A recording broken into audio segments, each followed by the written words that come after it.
Welcome to MSCA's How to Be an Anti-Racist Educator series.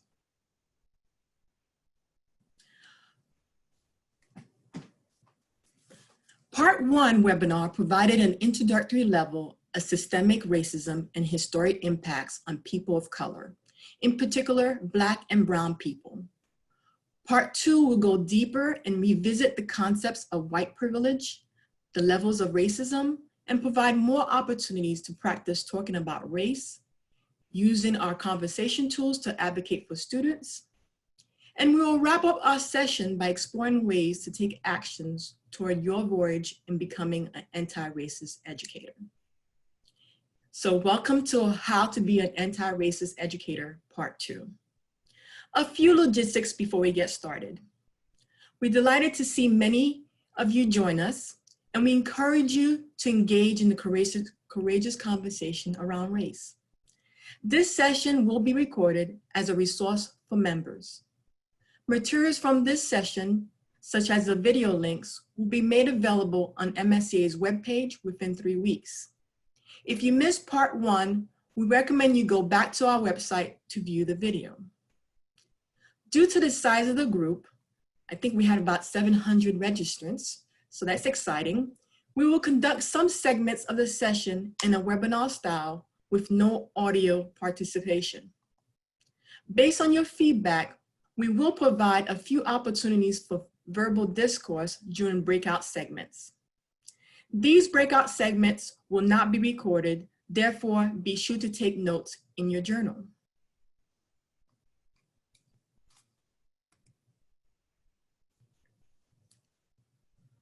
At this time, I would like to introduce MSCA's President, Cheryl Bose.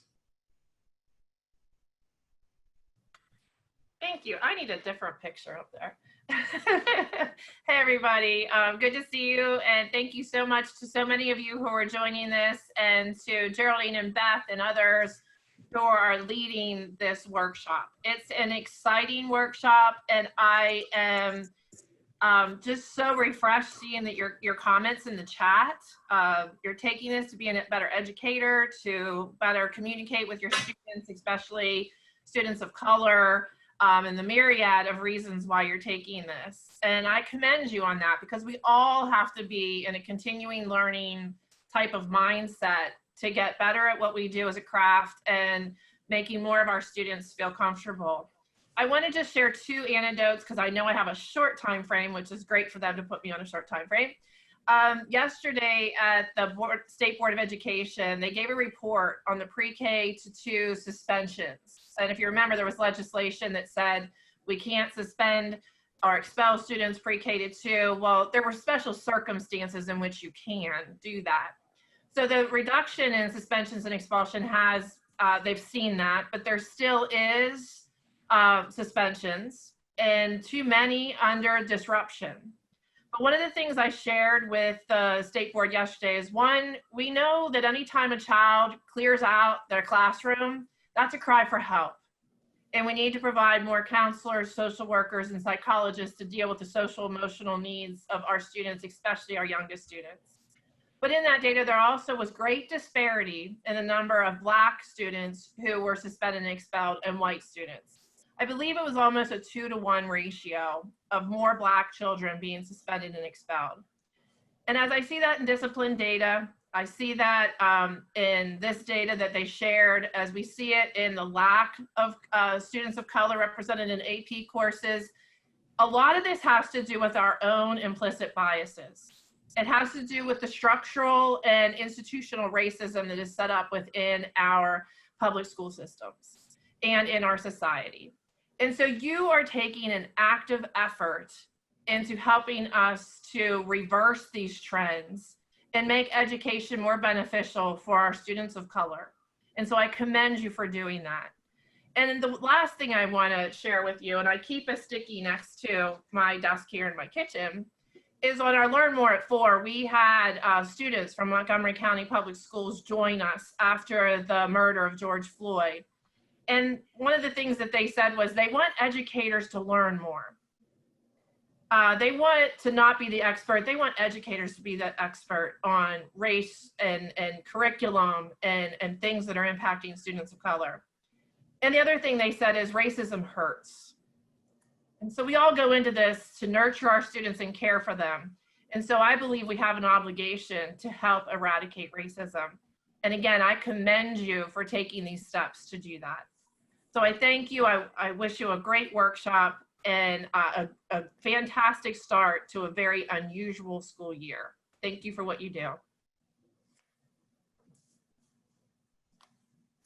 Thank you, Cheryl.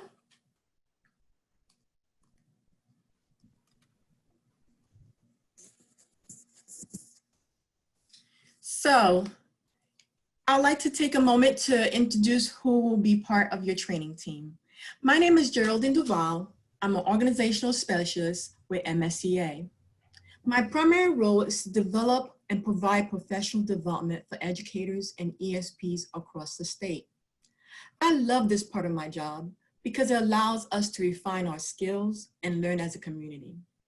Another role is to monitor and review education policies and reform. I do this so I can better provide resources to support you and your students. I'll let my colleague Beth Ramey introduce herself.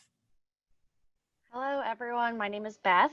I am an organizational specialist at MSCA with Geraldine, and I mainly focus on supporting the beginning stages of our membership pipeline with aspiring educators, which I saw a couple of you in the chat box. Shout out to all of our aspiring educators who are on the call, and to supporting early career educators. So folks who are in those first 5 years of the profession and making sure everyone has the tools to succeed as a public school educator. Thank you, Beth. As we stated earlier, your microphones were automatically muted so we can ensure that we cover foundation components and bring everyone to equitable footing in this dialogue. So to get us started with that, and to ensure we are efficient in the 90 minutes that we have you forward, we would like to review some of the ground rules, some of the net etiquettes. So please take a look at this list as it comes up.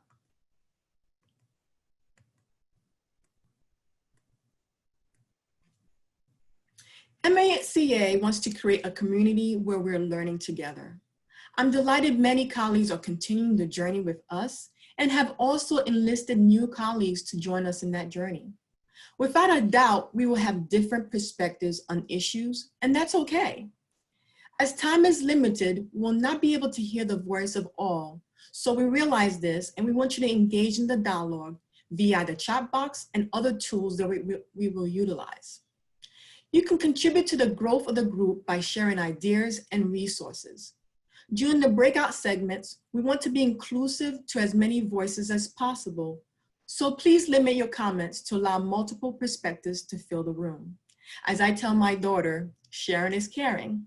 So remember, we are in this together. We have set 3 learning goals to get us through this afternoon. We will reference them throughout the presentation.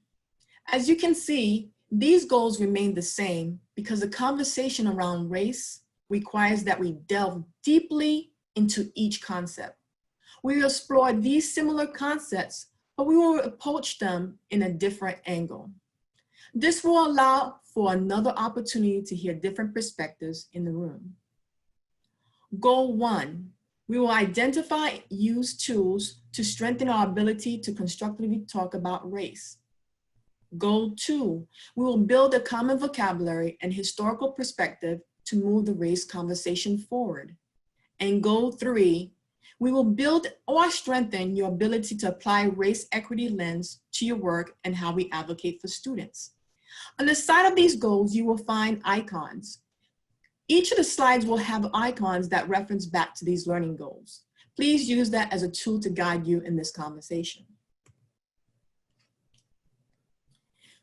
We have just completed the welcome and introductions. To allow us to target the learning goals effectively, we will use this agenda. The first topic on the agenda will be 4 agreements from Glenn Singleton. In particular, the 4 agreements and the compass will help us as we explore the conversation around race. We'll continue to explore systemic racism and its impact, and also build a common vocabulary. But most importantly, we'll provide you a venue for you to dialogue using several race conversation tools. We'll wrap up our session by allowing you to reflect on becoming an anti-racist educator and ways to engage in the social cardinal of direction by taking action. Some of you guys may be familiar with this. This is a self-assessment tool. You may use your journal at this time. I believe Beth included a PDF of a journal document that you can use during this session. Or if you brought your journal from last time, you can utilize that as well. Noel Birch, an employee of Gordon Training International, developed this model. It was developed in the 1970s. The matrix explains the stages in which we learn and ultimately acquire a new skill. In this model, you, the learner, often begin in the unconscious incompetence stage, which is the green box. You move towards acquiring unconscious competence, which is the blue box, the blue quadrant. The length of time an individual spends in each stage varies. In the conscious competence stage, the orange quadrant, you, the learner, knows how to use the skill or perform the task, but doing so requires practice, conscious thought, and hard work. There are many facets to this complex topic of race. For example, when advocating for students by conducting book evaluation to diversify your curriculum, you can easily spot stereotypes. That's your skill set, that's your gift. It becomes second nature to you. So choosing diverse books for curriculum may become second nature, and you automatically recognize the criteria and look for it. But it may still take constant learning in the race realm. There may be other areas more challenging where you don't know what you don't know based on topic of race. For example, historical connections. This learning may take years, and consistent learning would be required. In the second stage, the pink box, pink quadrant, you're making mistakes, but that's integral to the learning process. I'm demonstrating this matrix so to remind us that we are all in this together, and we're doing this journey as a community. Yet, we'll be at different places, which is perfectly okay. We may become competent in one aspect, but we need to work on another aspect about being anti-racist and culturally relevant. You may find yourself in the mastery or the unconscious competence stage, and you may be able to teach it to others depending on how and when it was learned. But one thing we want you to remember is to respect that individuals approach the topic of race from different quadrants depending on the issue. We'll revisit that framework from Glenn Sinkington in terms of how people approach the conversation about race. So that leads us to our goal number 1, tools for constructively talk about race. In part 1, we had a chance to look at this. This chart was adapted by the work of Glenn Sinkington and Curtis Linton, and it provides a guide for achieving equity in schools. I truly value the 4 agreements. I had the opportunity to participate in a year-long training with Glenn Sinkington, and that was a wonderful experience. During that time, we learned and practiced the tools as a community. So I am confident that this is a great tool. Over the years, I've used it with teachers, ESPs, administrators, business leaders, coaches, and mentors, to name a few. So let's take a look at each of the agreements a little bit more carefully. So the first one, and not in any particular order, is to stay engaged. And by that, we want you to realize that we stay away sometimes from the conversation about race because of fear. It might be fear of conflict, fear of accountability, fear that we won't make a difference, fear that we may even have some racist ideologies that we will uncover, and fear that we don't truly believe the concept being addressed. But today I ask you to make a commitment to our ground rules. Staying engaged is a shared responsibility. We just said that we're building this community. Engagement means remaining morally, emotionally, and intellectually and socially involved in the dialogue. I will elaborate about this a little later through the compass. The second one is to experience discomfort.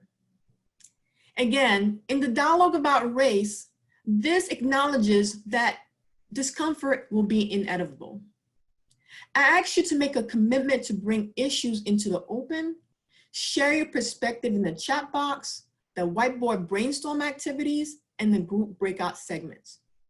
Remember, when talking about the issues, it won't create divisiveness. Through dialogue, we can begin to dismantle fear, dismantle myths. We can even begin to heal and begin to make changes in our practice. This actually reminds me of a Simon Says game when I play with my daughter. Sometimes you'll take 2 steps forward, 1 step back, and another step forward. The end goal is forward movement. Another ground rule is to speak your truth. By that, we want you to be open about your thoughts and feelings. Speak from your personal frame of reference, your own experiences. Do not just say what you think others want you to hear. The discourse of different opinions is powerful to moving our conversation forward. And last but not least, accept non-closure. Hence why we're doing part 2 and part 3. These agreements ask us to realize that sometimes we hang out in uncertainty. We can agree to disagree and understand that there may not be quick solutions when especially we're dealing with topic about racial disparities. It will require ongoing dialogue. That is why it is important for us to continue this journey, and we hope you will join us for part 3 in October.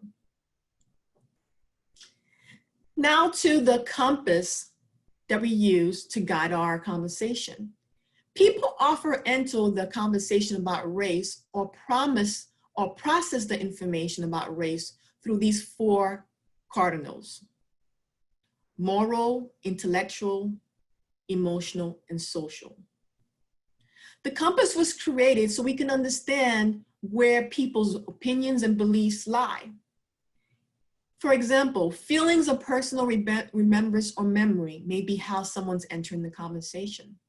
Some may enter it intellectually, where they want articles, they want data, they want to read the stats about the information that we're providing. Some may feel it is just a moral thing. It is either right or wrong and stand on the side of justice when it comes to this topic. And others want to enter it into the social cardinal, where they want to take action. It may be through demonstration, volunteering at a school, engaging in a book discussion, or affecting policies in your classroom or in the state. But what's important is we need to understand everyone enters a conversation from different cardinals and sometimes from multiple cardinals. So we will address goal number 2 by building common vocabulary. We saw this quote last time because it's a powerful quote and it kind of sets the foundation. In a racist society, it is not enough to be non-racist, we must be anti-racist. From Dr. Angela Davis. She was a professor from the University of California and also an activist. There's always a phone call, so sorry for the background noise. Being anti-racist is fighting against racism. And racism takes several forms and works more often in tandem with at least one other form of resource or racist ideas. If you hold on 1 second, I can turn off my house phone. Sorry, everyone. Technology, you gotta love it, right? There we go. Sorry about the distraction. So these 3 terms set our foundation and we move from one level. So I'm gonna give you a chance to look at these terms.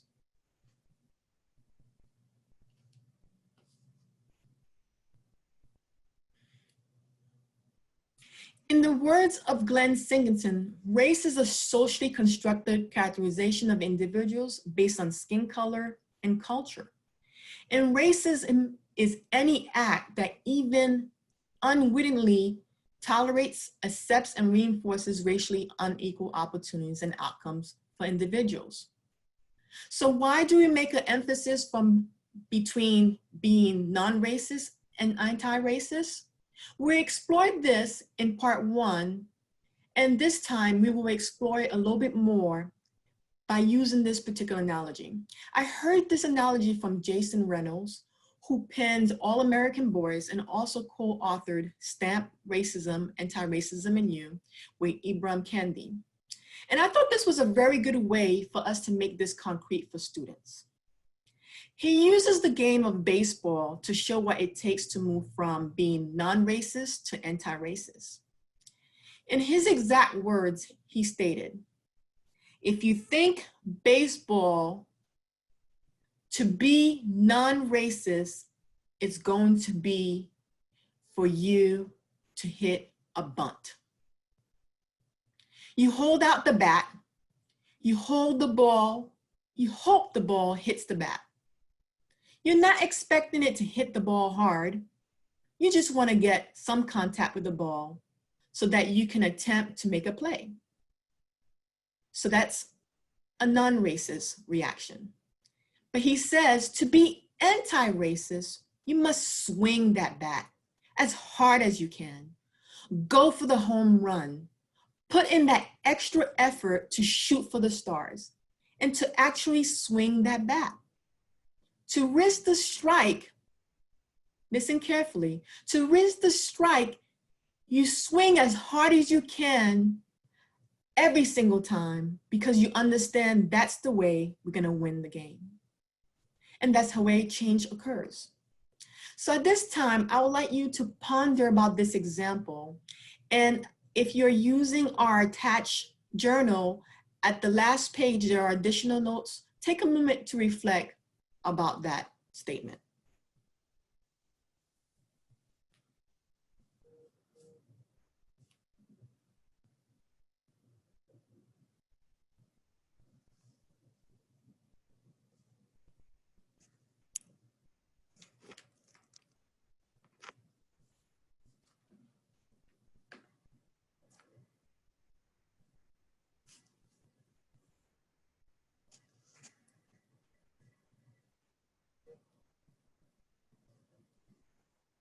Okay, so we will look at goal number 3.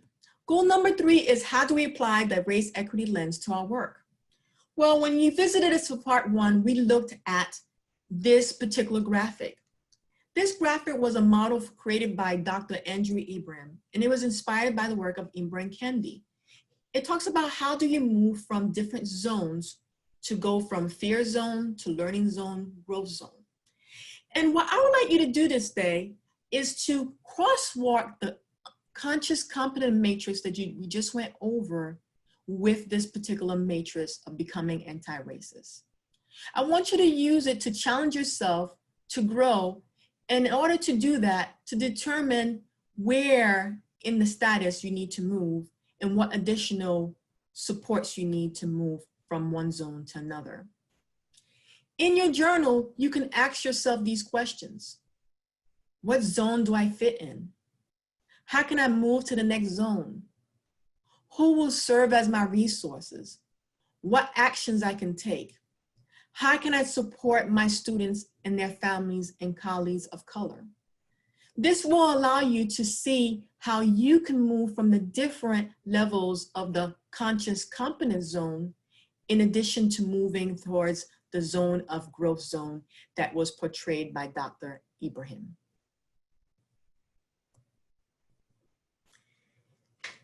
So at this moment, I would like to show a video clip.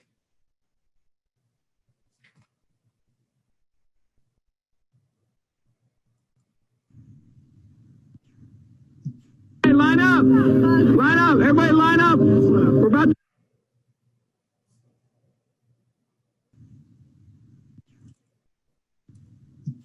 line up. Line up. Everybody line up. We're about to race. Everybody line up. Shoulder to shoulder. Take off your backpacks. Basketball, line up. We're about to race. Hey, we are racing for a $100 bill. The winner of this race will take this. It's a $100 bill. Before I say go, I'm going to make a couple statements. If those statements apply to you, I want you to take 2 steps forward. If those statements don't apply to you, I want you to stay right where you're at. Take 2 steps forward if both of your parents are still married.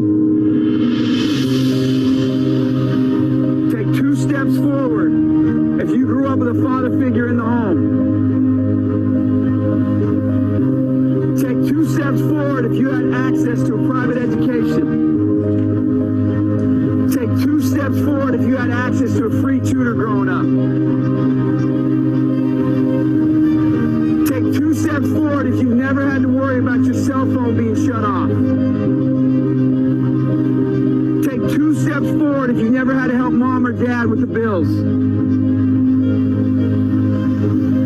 Take 2 steps forward if it wasn't because of your athletic ability.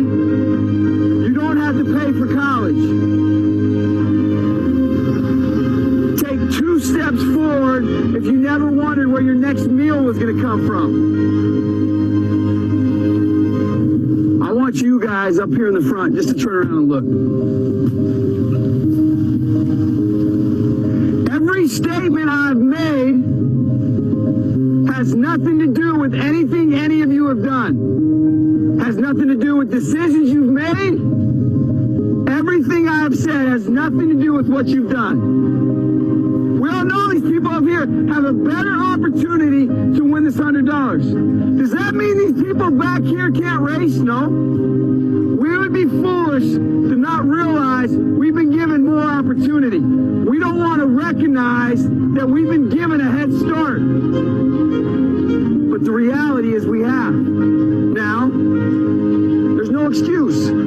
They still got to run their race. You still got to run your race. But whoever wins this $100, I think it'd be extremely foolish of you not to utilize that and learn more about somebody else's story. Because the reality is, if this was a fair race and everybody was back on that line, I guarantee you some of these black dudes would smoke all of you. And it's only because you have this big of a head start that you're possibly going to win this race called life. That is a picture of life, ladies and gentlemen. Nothing you've done has put you in the lead that you're in right now. When I say go, on your mark, get set, go!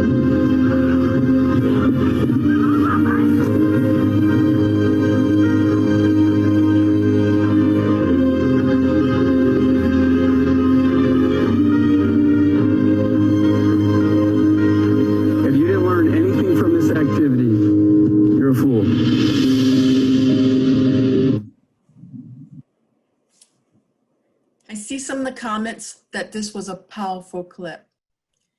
The last time we explored the concept of white privilege, we did it from a personal level. You took a survey from Peggy McIntosh. Some of you guys experienced discomfort. We read that in the chat box. Indeed, many people, both white and people of color, have never been asked or required to reflect on their own privileged status. White Americans either may not be aware or may avoid considering how simply being white confers special status or experiences and potentially detriment to others. We saw from the chat box in part 1, it was clear that people of color, Blacks, Latinos, Asian, scored lower on Peggy McIntosh's survey. It was a way for us to see white privilege. The data provided us an intellectual understanding of the concept. It also helped us to build empathy from that exercise. Today, we revisit white privilege, but we're doing it from a different perspective, from the self-awareness of the lens of students, as well as through the emotional cardinal of direction of Glenn's compass. We need to look at multiple perspectives to grasp concepts fully. So at this time, what we're going to do is allow you to create that community and grow a little bit stronger. You will engage in an exercise where you can utilize to help students engage in this topic. Outcome number 3, you will create a community story. To allow time to share other tools, we will condense this activity to allow just a sample of voices. And we want to make sure that everyone in the small groups remain engaged in the dialogue, part of our ground rules. You will have 5 minutes to create this story. The goal is to freely express your ideas. This honors our ground rules, speak your truth. You have been provided some prompts. You can find those prompts again in your note sheet. And the prompts will just guide you to creating the story sentence. The key is no matter how bizarre, you need to accept students' response, so long as it keeps the action and attention going. So I ask you to honor this with your colleagues as well. As a teacher, you can always spin a story when you do story sentences into another direction when you think it needs to or when you need to contribute. It is critical that teachers contribute as active participants. Teachers must be able to be facilitators, but active participants. This is not a rehearsal. You'll need to be spontaneous so that students see that you're authentic with the process. In this webinar activity, we're going to ask for someone to be the facilitator and another person to be the note taker. You'll capture this 7-sentence storyboard product, and we will ask one person to share out with the group when we reconvene. So a quick glance, you will be talking about white privilege, and you'll be referencing both part 1, the white privilege survey, and part 2, video clip we just started. There will be a facilitator and a note taker. The facilitator will start the first sentence of the story sentence board, and each person in the group up to 6 will offer another sentence to complete the story. So at this time, I'm going to ask Beth to move us into our groups. You will be randomly selected into groups to engage in this dialogue.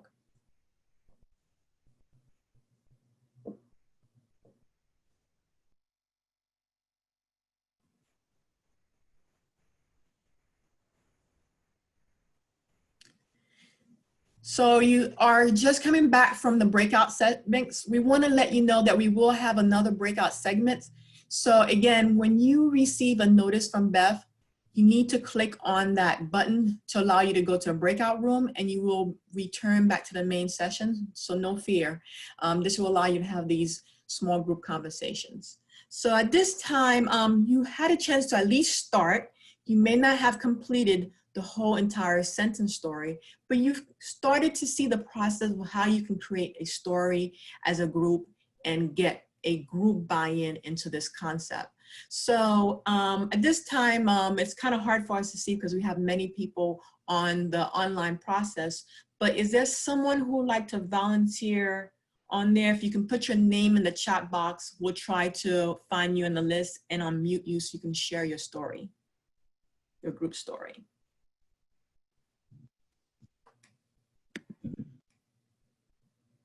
Okay, I saw a couple names pop up, so your choice, Beth. I think we had a Connie Gore. Yeah, Connie, you should be able to unmute yourself, so please share with us. Okay. All right. Let me move my screen over. Thank you for the opportunity. Our group was a little bit, we apologize, but we were a little bit confused about the directions. And so we're sharing what we could based on what we understood we were supposed to be doing. And I've just quoted some of the things that we said. I did not recognize or know what white privilege was until it was pointed out to me. And another friend says, I notice it every day in every situation in professional and social settings.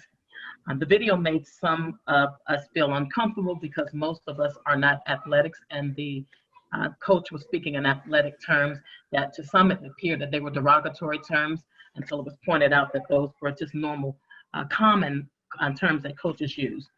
I thought it was a snippet that we didn't see everything. I felt intention was good, phrasing could have been better. It could have been a lot more racially sensitive. There was a student standing there all alone. I was wondering how the student was feeling. It felt uncomfortable for the students because I couldn't tell where he was going, and neither could the students. And then finally, I think that maybe it was a great experience for the students. Otherwise, some would have never perceived white privilege. Okay. Sorry, we didn't probably do it the right way, but that was the best we could based on what we had. You're not alone. Other folks were confused, so don't sweat it. Just Okay. good to get your thoughts going, and you can always try again. Or we hear you on the directions. First time doing things virtually, sometimes it just doesn't quite come through the way we would in person. So thank you, Connie, for sharing. You're welcome. Back to you, Geraldine. Hey, Beth, it looks like we have a little bit of technical difficulty. I need you to as co-host so I can move my slides along. You are still the co-host and your slide just moved. Okay, now it's working. I think there was just a delay. You're good. Okay, so again, this isn't a way to kind of engage students into the conversation. So you can do this activity of creating stories to kind of build that community. So thank you again, Connie, for sharing your reflections. So you can decide if there's another way that you can bring any other conversation about race by using stories. So Peggy McIntosh had this quote. I'll give you a minute to read it.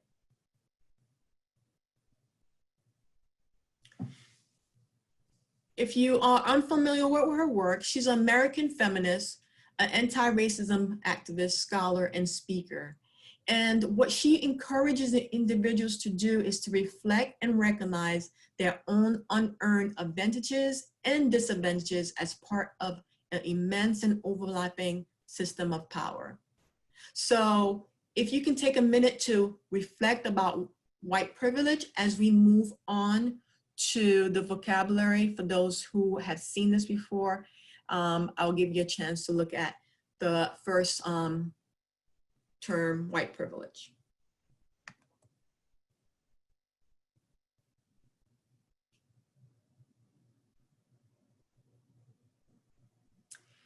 The next two terminology, vocabulary, institutional and structural racism, we explored when we talked about the level of racism in part 1. We'll look into that a little bit more deeply by doing an activity that talks about structural racism.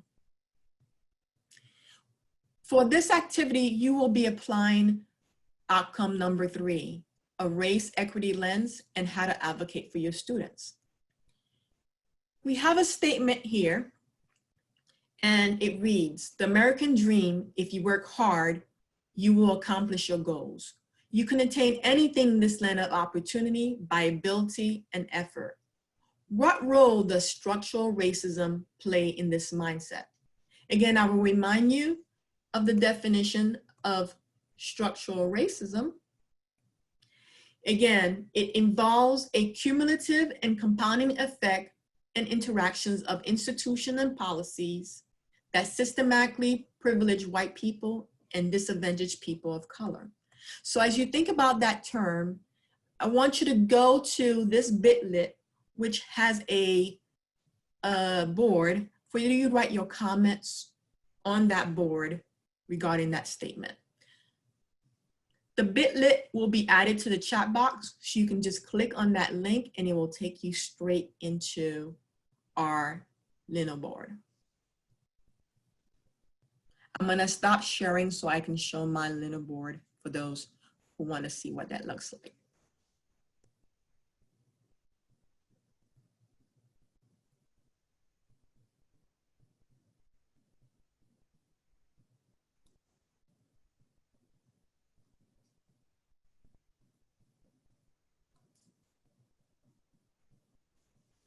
I see the ideas are already populating in. Again, if you didn't see, the prompt is in purple, and all you need to do is hit on one of the stickies and it will populate. So you should be using the green for your comments, and if you want to respond back to someone, you can use yellow. But at this point, we just want to get the ideas, so please flow them in. You can refresh your screen to see new ideas populate.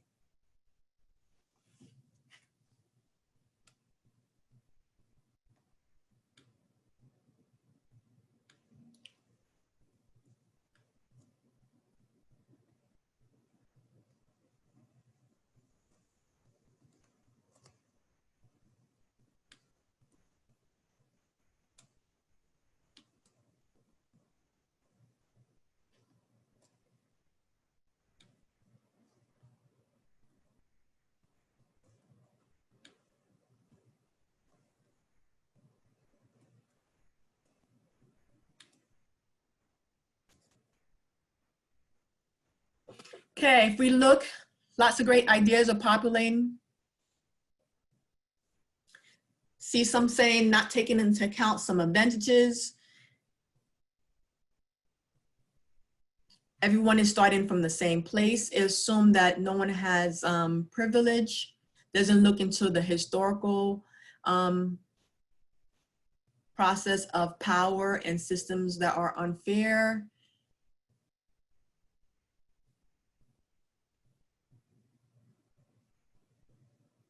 Some people who disagree with the statement.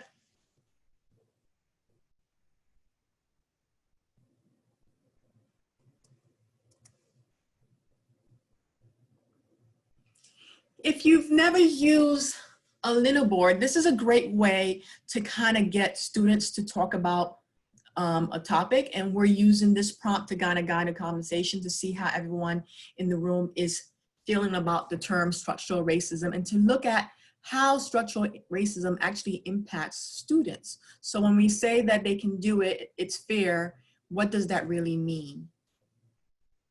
So I'm gonna stop sharing my Lino board and return back to my PowerPoint.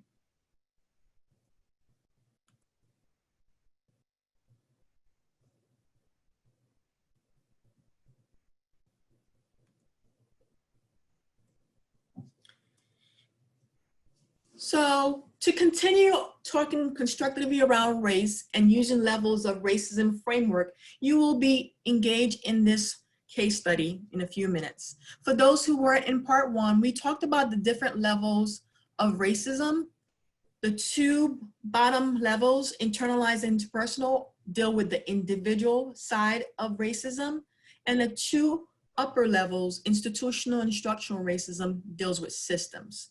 So we look at institution and the cumulative process of different institutions to form the structural racism.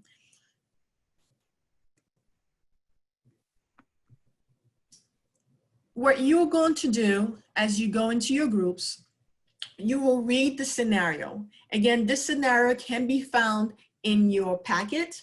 So again, you can find that PDF file and it will have the scenario as well as these questions that are all going to populate on the screen.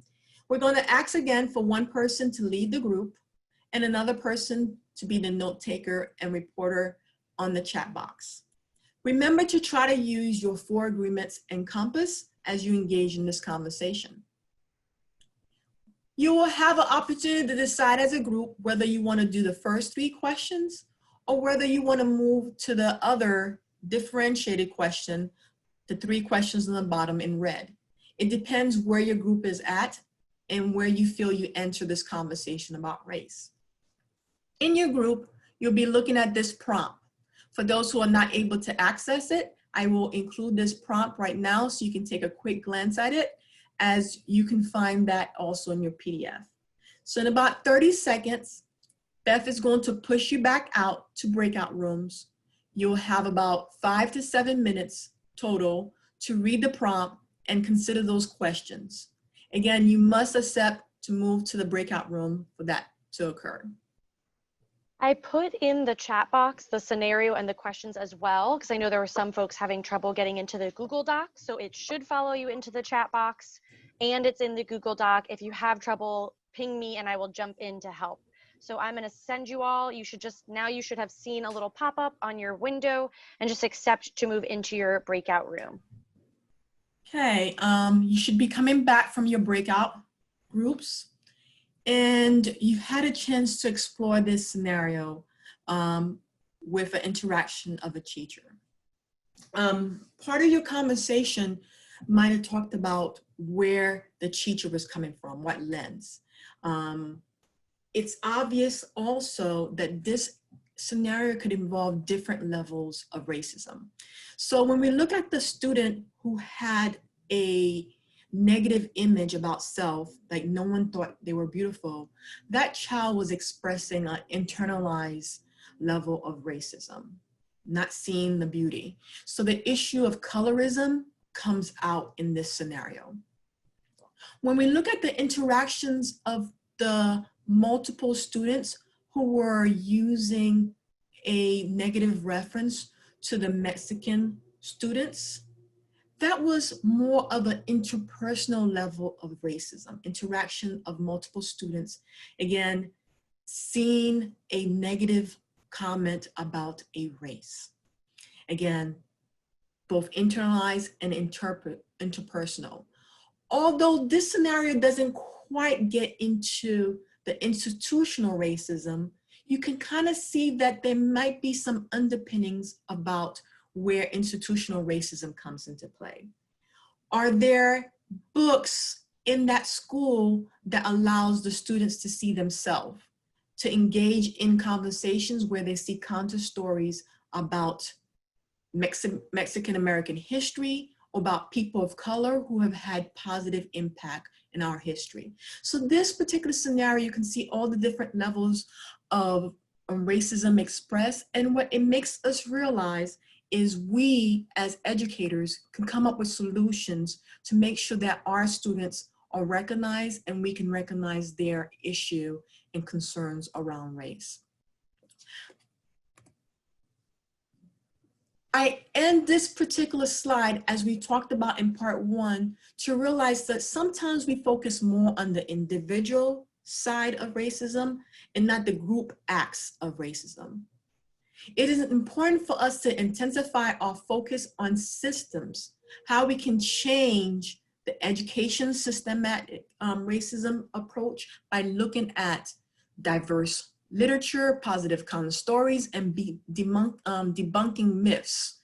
So we have to realize that sometimes students see themselves because they don't see themselves in history, as well as the media sometimes provides that priming to allow students to not see the self in a positive light. So let's take a look at this moving into history in this video called Model Minority. And we've reached the end of the video, which means you have two options. Option one.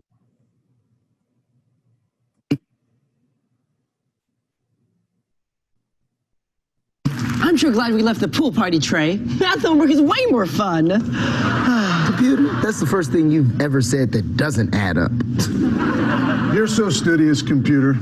Trey, you could learn a thing or two from his people. They're very wise. Whoa, time out. Here we go again. TV and movies are rampant with Asian stereotypes, especially the idea that Asian people are some kind of model minority. Smart, successful, polite, obedient, and of course, inherently good at math. Gee, what's the big deal? Those are all compliments.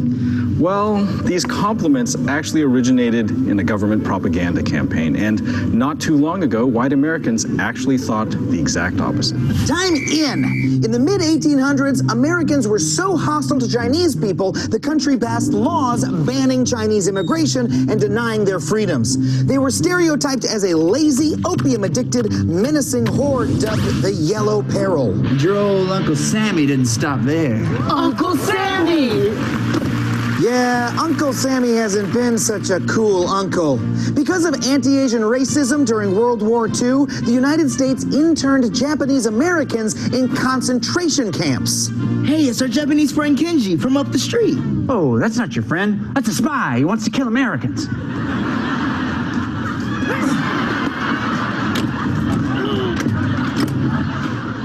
Sam, why didn't you do that to German Americans in World War II? Yeah, I wonder. Because they're white.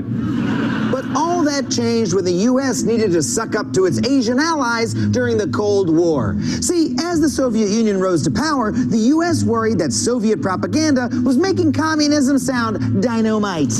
America is so racist, am I right? It's like, hey, USA, cut it out. Woof. Guess I better have mercy on these Asians. So America embarked on a propaganda campaign to tout Asian American success stories. The State Department highlighted Asian American artists, politicians, and even sent an all-Chinese American basketball team on tour overseas. Forget all that nastiness earlier. America loves our Asian sports heroes. And in 1965, Congress approved a landmark immigration law that ditched racist restrictions, but it gave preference to immigrants who had training, talent, or skill sets that would benefit the U.S. economy. Sammy and the Rippers are changing their tune. Borders now open for smart, successful Asian immigrants. Wow, now that I've let all these educated, successful Asians into America, I've got to say, Asian Americans sure are successful and educated. So America went from a country that despised Asians to one that held them up as a shining example of assimilation. And this self-fulfilling prophecy resulted in the model minority myth. And the most sinister part of this myth is it was used to put other minorities down, and it's still holding people back today. Oh, it's our very special guest star, Professor of History at Indiana University, Ellen Wu. Why did I need to use the ladder, Adam? Aren't we on the ground floor? It's a sitcom thing. In the 1960s, government officials looked at socioeconomic data from African American communities and contrasted it to the so-called family values and stability of Asian Americans. Now, this fueled racist claims that Black people had no one to blame but themselves if they experienced poverty and other social disadvantages. Conservatives went on to use these claims to justify making cuts to many essential social programs for African Americans and other disadvantaged minorities groups. They were even used to argue against civil rights. Come on, you don't see Computer complaining about fair and equal protection. Asians earned their place in this country. Why can't you? What? No, Uncle Sammy, you helped Asian people. Why can't you see that? And the model minority myth hurts Asian people too.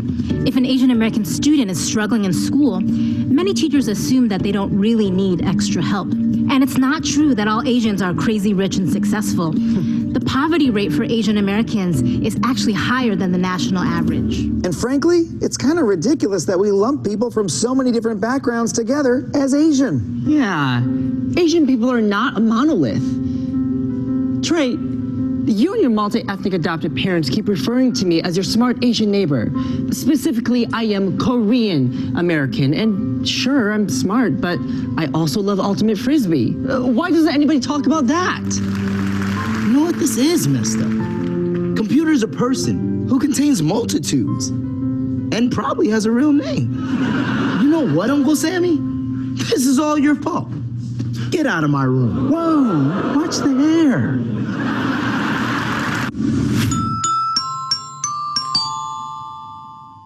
And we've reached the end. Miss Announce and weep for humanity.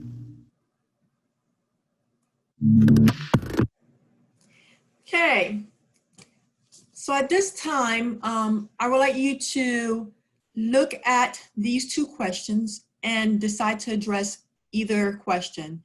Does it shift your mind on understanding systemic racism, or which cardinal direction do you think this video is utilizing?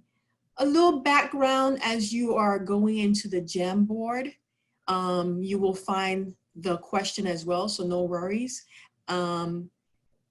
Ellen Wu is an Asian American studies teacher in Indiana University. And she, if you want more details, she authored a book called The Color of Success.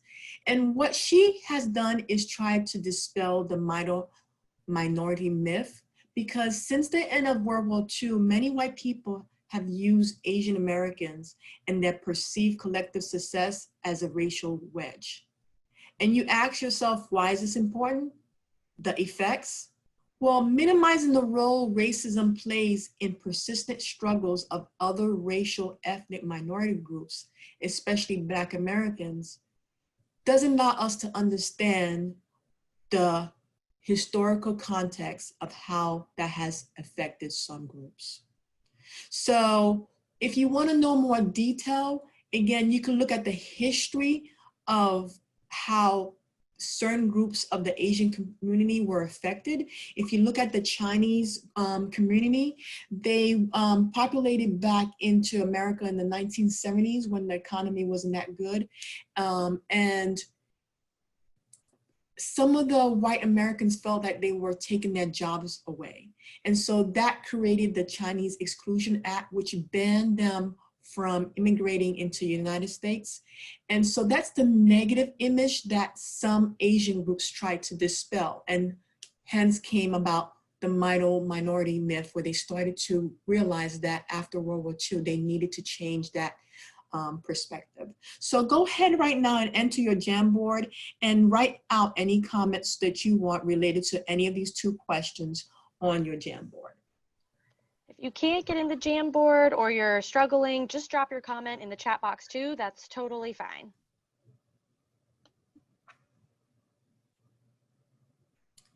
Okay, I see some already populating, entering the intellectual and emotional. Systemic racism affects groups as well as African American. The Asian culture people are not monolith. That's very true, because they grouped that whole group together, but there were different groups of the Asian community affected. As you saw, there was a group of Chinese affected. The Japanese were affected after the whole issue. World War II. World War II, yes, thank you. And so many of these have played stereotypes, and stereotypes hurt both groups.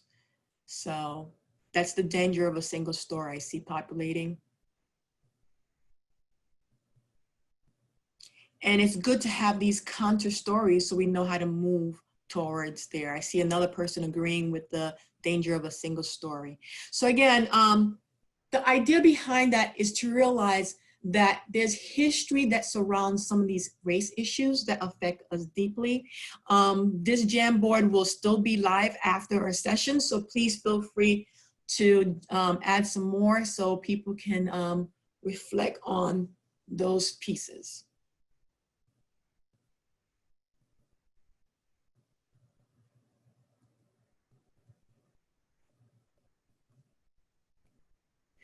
Our last piece is to give you some language to begin to advocate for students. We'll enter an activity called Speak Up. We will do one of the exercises, and we will continue this model exercise in part 3.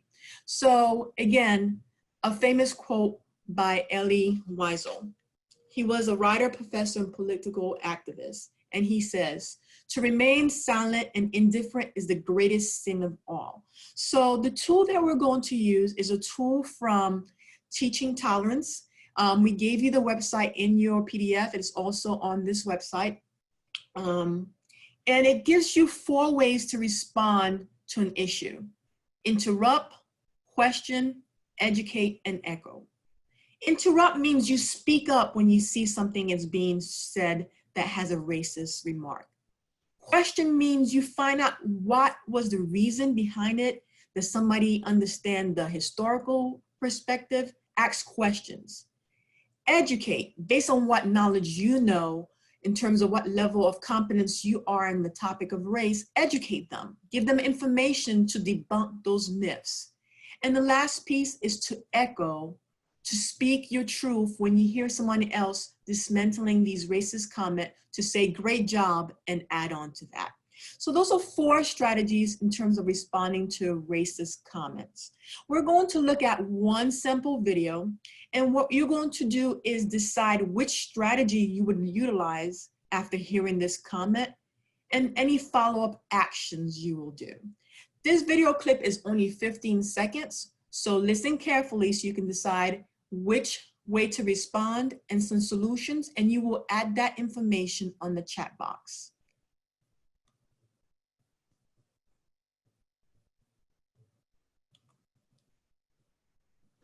I didn't know what to say.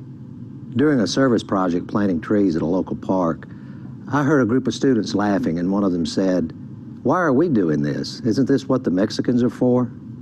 I didn't know what to say.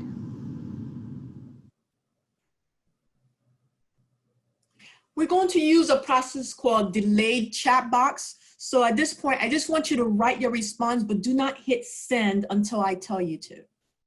This is a way to make sure all students are engaged in your online remote setting so that you don't influence ideas. If you already did it, don't worry. I should have given that direction before. So go ahead and type your response, but do not hit the return key until I've given you a signal to do that so that people can formulate their response to this prompt.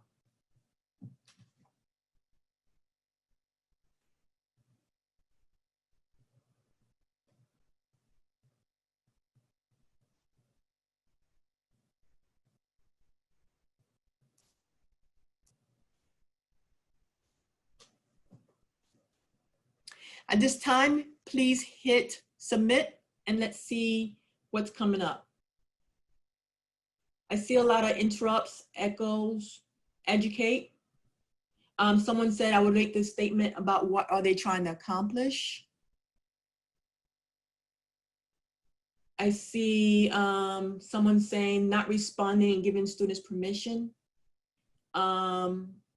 Debunking the stereotypes about Mexicans being manual laborers.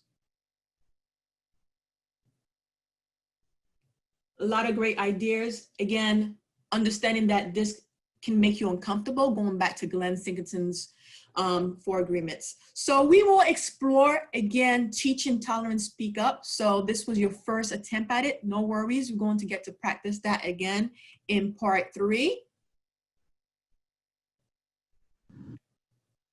And now Beth is going to take you into how to bring action into your classroom. Awesome. Thanks, Geraldine. So I know a lot of folks who joined us and who are joining us. It's a lot to figure out where to start as a person, as an educator, but also as a union member and activist. So I wanted to share with you a little bit more about a newer initiative among the many that MSEA is doing to do this work. You know, unions have a long history of participating in the civil rights movement and being a part of movements like this. And so this is really just an extension of a lot of that work, and MSEA has been holding racial social justice conferences, and Geraldine did some awesome regional racial justice trainings. But last year, the new business item, which is what MBI stands for, 1815, which is stated that MSEA will endorse Black Lives Matter School Week of Action. And so essentially the Week of Action, oh, are you gonna share that video, Geraldine? Yes. Okay. So the Week of Action outlines is the first week in February, and it is a week to bring the movement for Black Lives Matter into schools. And so there are 4 major demands, but I wanted to just play this video for you because they'll say it better than I could say it.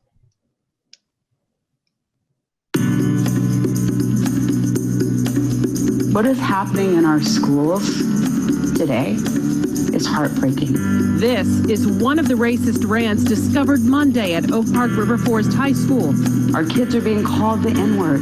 We have white students who think it's okay to come to school for Halloween with a KKK mask. 1.6 million children in this country go to a school where there's a police officer but no counselor. Educators in Washington State are 90% white. I'm not getting the education that I need as a black male. The people who have done the conquering have been the ones that we've been lauding in school. Kobe, who's in the 9th grade at Pearland High School, was studying immigration when he read this in his textbook, a comment that referenced African slaves as workers. All I ever see is us being slaves, you know? Like, why don't you ever teach me, you know, how we fought back? Because I know my people are strong. A referee at a high school wrestling match in New Jersey told a wrestler he had to cut his dreadlocks or forfeit the match. Sorry, Beth. River Forest High School. Our kids are being called the N-word. We have white students who think it's okay to come to school for Halloween with a KKK mask. 1.6 million children in this country go to a school where there's a police officer but no counselor. Educators in Washington State are 90% white. I'm not getting the education that I need as a black male. The people who have done the conquering have been the ones that we've been lauding in school. Kobe, who's in the 9th grade at Pearland High School, was studying immigration when he read this in his textbook, a comment that referenced African slaves as workers. All I ever see is us being slaves, you know? Like, why don't you ever teach me, you know, how we fought back? Because I know my people are strong. A referee at a high school wrestling match in New Jersey told a wrestler he had to cut his dreadlocks or forfeit the match. I see people around me who are hurt, and it is wrong to not speak up.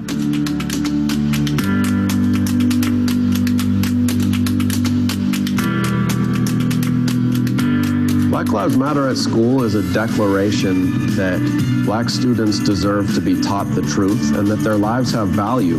It gives students not only of color, but of other races and ethnicities a chance to see different cultures. We have lessons for every single day, Monday through Friday. So there's about 2 to 3 principals per day that are connected. We participated in this last year, and a lot of feedback we got from educators who have never really experienced ethnic studies in the classroom was that their students were more engaged in this content than they had ever seen before. I learned so much through that really empowered me as a black male. This is probably the first time I really was excited about school. You know, it's something that I'm passionate about now. Flip to the next slide. So I saw a lot of comments in the box. Black Lives Matter at School is just 1 week that we're asking folks to take action. It's not about saying this is the only week, but everyone has to start somewhere. And so these 4 demands are transcending every opportunity. 1 is ending zero tolerance policies, mandating that Black history and ethnic studies be taught, hiring more Black teachers, and funding counselors, not cops. Of course, it should be every day, and it is, which is why we're hosting this session right now, and the work is being done. So if you feel like you are already doing this every day and you're way past the idea of just focusing and bringing this curriculum into your classroom 1 week, I'm going to tell you about how you can do that. So if you want to go to the next slide, Geraldine. So the first step is to just bring it into your classroom. If you all haven't participated in the Black Lives Matter at School Week of Action, I hopefully will see 200 people participating in that week of action this year. As you can see, every day there are different themes that they ask that folks bring into their classroom, and you can find the curriculum at blacklivesmatteratschool.com. So it's a really awesome place to start and bring those into your class. If you've already done that, like I said, there's more that you can do. So step 2 is to take it to your school. So Black Lives Matter at School Week of Action can be just beyond your own classroom, but calling in your coworkers to really engage with you on this. And so that we have had locals like the Howard County Education Association, the Prince George's County Education Association.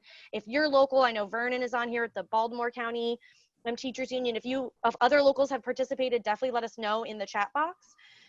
Because they have done some really awesome events, from poetry slam nights to talk about this and give students a platform to talk, to expert panels. So it's a really awesome opportunity and a really great thing for folks to take this beyond your classroom. Beyond taking it outside your classroom, there is more that you can do. So if you feel like, okay, you're already, your whole building's on board and you've organized your building, that's awesome. The second half of the new business item is that MSCA is supporting these efforts, whether it be individual members or local associations, with a $500 grant of up to 10 total grants to do specifically this Black Lives Matter Week of Action in your building. So it's one thing to, just talk to each other and have those conversations, which is an awesome start, but to actually take these to the next level. And that's the money that PGCEA and the Howard County Education Association used. So it's a really awesome opportunity. And then if you want more, which a lot of you are asking to do this work every single day, that is awesome. Black Lives Matter feels the same with you and at school movement. And so they launched the Year of Purpose. This is something you can do almost every day, but at the minimum every month. I just highlighted the first month and the first day. So wear your shirt that says Black Lives Matter at school on your first day to really call that in, and make sure your students feel seen, and you start right from the beginning.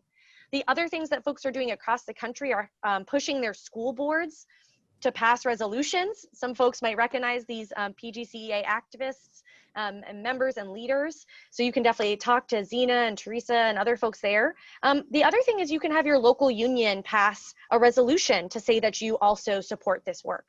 So there's more that you can do beyond the Black Lives Matter Week of Action. But sometimes for folks, you gotta just start somewhere. If you are interested in learning more about where you can get a shirt or dig in on these things, check out blacklivesmatteratschool.com. You may have like a, I can't get in security warning. It's totally a safe website. I just had to click through that. So don't be dismayed by that. It's a really awesome and important work to do. So there's lots of awesome resources out there, and this is just one that we wanted to highlight for everybody. Thank you, Beth. So to wrap up, what we did is gave you an opportunity to look at action, the social cardinal in Glenn's compass, to move into that anti-racist zone. Two things I want to highlight. Some people said they weren't familiar with the levels of racism. Again, we asked you to go back to part 1. You can attend these webinars. They're not prerequisites, but we do build on information. So levels of racism and Peggy McIntosh survey was covered in part 1. So view that video. And there was another comment about diverse books. Yes, it is also important to look at stereotypical. Just because a book has people of color, please make sure that the messages are not offering stereotypical images of those groups. So at this time, I'd like you to complete the feedback and also realize that we are continuing the journey with you. We're gonna have more opportunities on both racial and other issues. We have a book study that will occur on September 30th. And part 3 of the anti-racist will be on October 28th. Beth should have put the link for the feedback in the chat box. We really encourage you to complete that feedback.